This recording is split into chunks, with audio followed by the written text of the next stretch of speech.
और अब कुछ खबरें एंटरटेनमेंट की दुनिया से। रवां साल शादी करने वाले पाकिस्तानी मॉडल अबीर असद और सोबान अमीस ने राहें जुदा करने का फैसला कर लिया।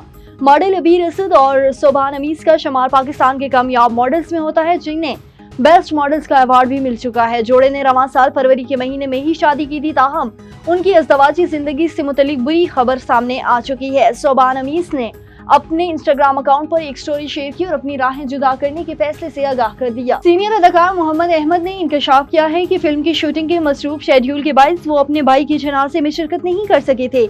मोहम्मद अहमद ने हाल ही में निजी टीवी के मॉर्निंग शो में शिरकत की, जहां उन्होंने अपने ज़ाती और पेशेवराना तजुर्बात पर खुलकर गुफ्तगू की। उन्होंने बताया कि फिल्म केक की अक्सबंदी के दौरान वो एक मज़ाहिया सीन शूट कर रहे थे, जिसमें आमना शेख और सनम सईद भी शामिल थी। इसी वक्त उनके मोबाइल पर वाइब्रेशन हुई और पैगाम मौसूल हुआ कि भाईजान का इंतकाल हो चुका है। ये खबर पढ़कर वो बिल्कुल सुन्न हो गए।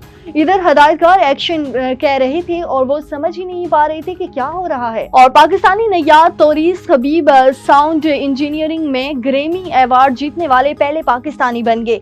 आलमी खबर इदारे के मुताबिक साउंड इंजीनियर तोरीस खबीब ने फरवरी में आलमी शोहरत याफ्ता मौसीकार हांस जिमर की फिल्म ड्यून पार्ट 2 के साउंड ट्रैक पर अपनी सलाहियतों के जौहर दिखाए थे। उनके काम को न सिर्फ हॉलीवुड बल्कि दुनिया भर में कदर की निगाह से देखा गया है।